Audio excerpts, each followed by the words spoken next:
Haleluya. Amen. Manje kubifuriza umwaka mushasha mwiza. Amazina yanjye yitwa Kanyange Sandra. Abasanzwe ndi umwe mu baririmbyi baririmba indirimbo mpimbaza-Imana.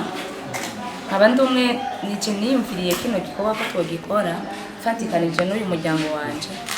Ni nkuko ari umuryango wanje kuko nibo banshigikiye kugira kino gikorwa tugikore. By'ukuri nta byinshi dufise twobaha, ariko ibyo turi bubahe byose muze kuvyakirana umutima w'urukundo kuko twabikoze tubiyumviye ko kandi tubakunda. Kuva i Bujumbura gushika ngaha si ibintu byoroshe, nuko twabiyumviye ko sivyo none. Yesu ashimwe. Amen. Murakoze cyane. Turabaramukije bakunzi ba Mijo Talent TV bari mu Burundi cyane mu mahanga. Tunabifuriza umwaka mushasha muhire w'ibihumbi 2024 uzubabera umwaka w'imigisha no kugira amagara meza mu banyu no mu byanyu. Ivyo ni bimwe mu biganiro imbonesha kure yanyu yamibashikiriza. Umuririmvyikazi Sandra Kanyange asanzwe aririmba indirimbo mpimbaza-Imana barashoboye kwishira hamwe n'abandi kugira baje guhimbazanya umunsi mukuru wo guhimbaza umwaka mushasha n'abasanzwe bagwariye ku bitaro byo ku Mpanda mu ntara ya Bubanza. Bataratangura babanje kwanza gusenga Imana. Tugero gusenga Imana kuko Imana yatugiriye neza gushika ngaha. Amen. Amen. Dusenga Imana dutangura iki tugo twasenze.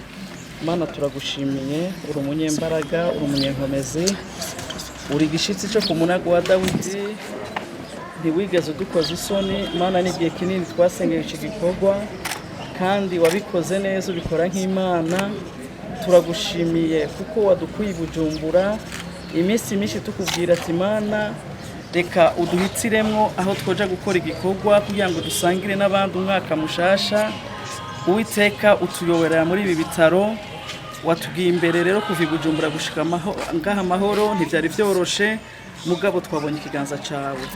Twemerere rero ko twashitse muri ibi bitaro, utwemerere tugiye gukora iki gikorwa uze kubana natwe.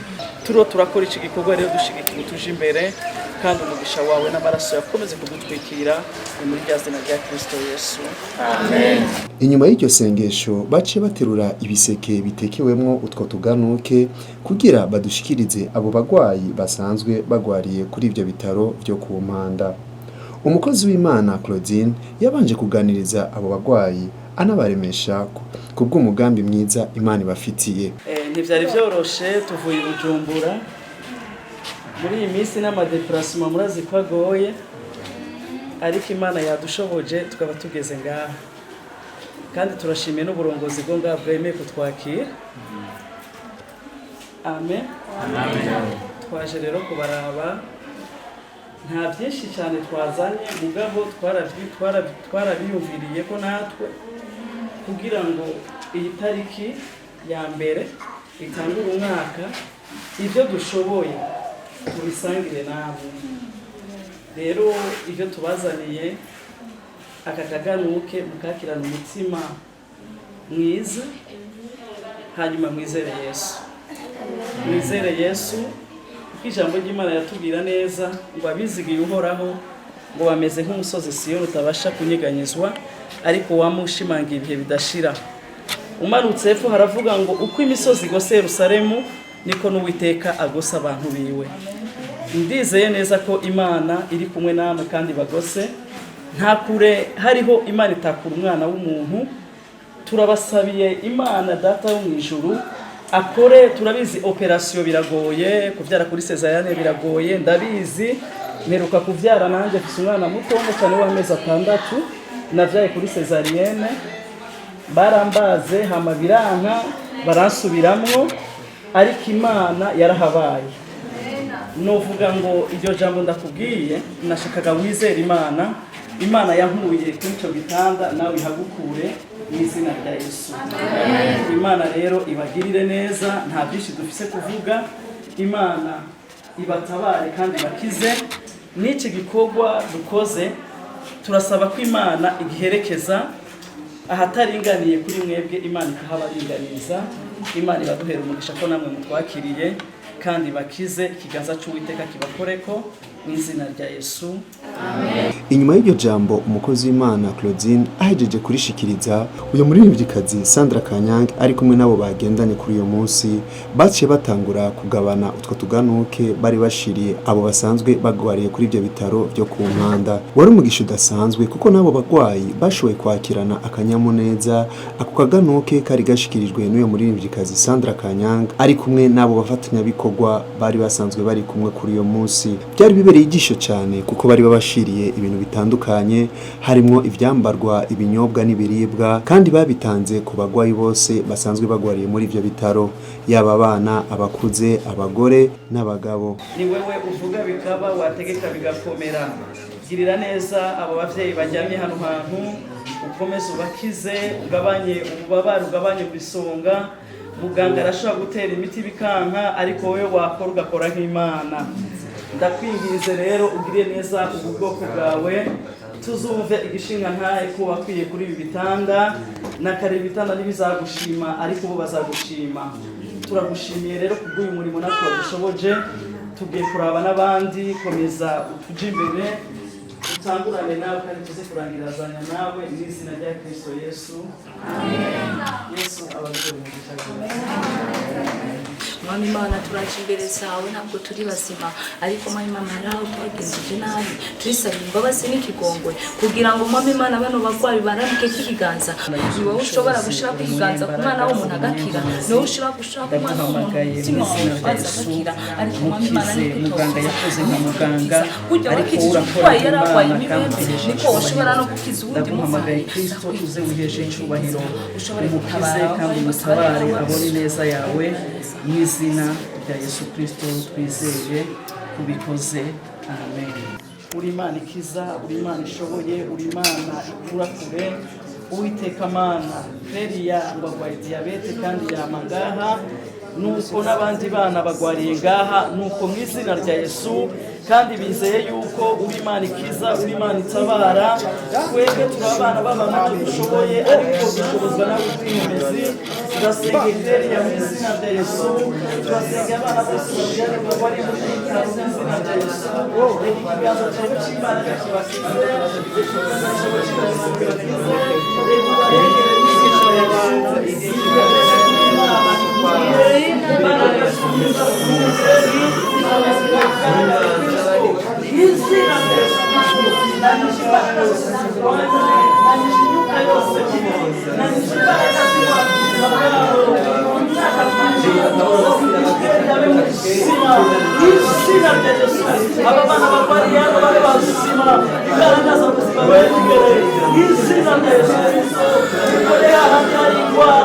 Urandure kandi ukize uzabukoze. Turagushimiye Kristo kuko wabyumvise kandi ugiye kubikora, kuko bakwizeye kandi ugiye guhindura ubuzima bwabo n'amateka yabo. Ni izina rya Kristo Yesu. Amen. Yesu nashimwe. Ndakuramukije wewe uri kuradukurikira muri uyu mwanya. Nitwa Shimirimana Claudine, hanyuma ndi umupasitorikazi. Tukaba turongoye ishengero rya CFIC Mutakura ku Gicumbi nomero 7. Turakuramukije rero rwose wowe uri kuradukurikirana. Imana yari yaduteye iteka itariki imwe itangura umwaka, twari twakubitiye ibubanza kuri hopitali. Imana yaratubwiriye neza cyane, ni ibihe byinshi twasengeye ibi bihe. Turashima Imana ko yakidushoboje twaba twahageze. Hanyuma ntivyari vyoroshe kuva i Bujumbura, ntivyari vyoroshe, murazi ko ibitoro vyahuze, ariko Imana yadushoboje. Hanyuma ntitwari umugwi mutonya, twari umugwi munini, twari kumwe n'abakozi b'Imana bose mubona n'abakozi b'Imana. Uyu mugwi ukaba urongowe na Sandra, n'umwana muto mugabo afise iyo ariko araja. Amena. Hanyuma Imana yadushoboje, akaganuke twaronse niko twasangiye n'abagwayi kuri ibi bitaro, kandi twifuza kutagarukira ngaha kuko turiko turaja kure. Imana ibaduhera umugisha. Reka ngusabe uri kurankurikira, ndakwifuriza umwaka mwiza kandi umwaka w'umugisha, kandi twongera twifuriza uburongo ibi bitaro byo ngaha, nabo tumwifurije umwaka mwiza yatwakiriye, kandi hari n'abandi twasanze bakorana kuri bitaro batwakiriye nabo tubasabiye umugisha w'Imana mu miryango yabo, Imana ibagirire neza. Reka rero ndagutumire nawe uyu muryango ubona si mutonya, nubwo ubona turi bake ariko hari abandi, nyemerera nawe uze ubifatanye natwe kugira ngo dukore umurimo w'Imana, Imana izabiguhera umugisha. Shalom shalom. Ku mazina yanje yitwa Kanyange Sandra, abasanzwe ndi umuririmbyi w'indirimbo mpimbazamana. Ndakunda Imana kandi ndubaha Imana kuko ni Imana igira neza, ni Imana y'umugisha, ni Imana ihambaye. Twavuga yuko twazanye ibintu byinshi bitandukanye, twazanye ibyo kunywa, twazanye ibyo gufungura, twazanye n'ibyo kwambara. By'ukuri byari ibintu bimeze neza, kandi mu gutanga ntitwaraba ngo naka twahaye bose. Ivuriro ryose twaritembeye, yaba umupapa yaba umumama yaba umwana, nta muntu n'umwe tutafashije. By'ukuri Imana yadufashije iranaturonsa n'ibyo tubaha, novuga yuko byanagenze neza cyane. Impamvu twacaguye ngaha ku Mpanda nyene twaragisengeye tugiye Imana itwereka uko twoza ngaha muri Bubanza muri hopitale Mpanda, kuvuga ko ari igikoko twasengeye twasavye Imana ari iducira inzira. So kuvuga ngo twabafashije kugira ngo bashobore guhimbaza umunsi mukuru bameze neza, ego nico muri bimwe twisunze kirimo, kuko kuba utanguye umwaka mushasha urwaye ntabwo ari ibintu bimeze neza, kandi hariho abandi bazima bafise umwuka w'abazima bahema neza ariko batagwaye, kandi nta shimwe baronse kugira ngo baje gushimira Imana. Niyo mpamvu twifadikanije n'abagwaye kugira ngo tubanezereze, tubereke yuko ejo cyangwa uno munsi bashobora gutaha, bashobora kuva mu ibyo bitaro.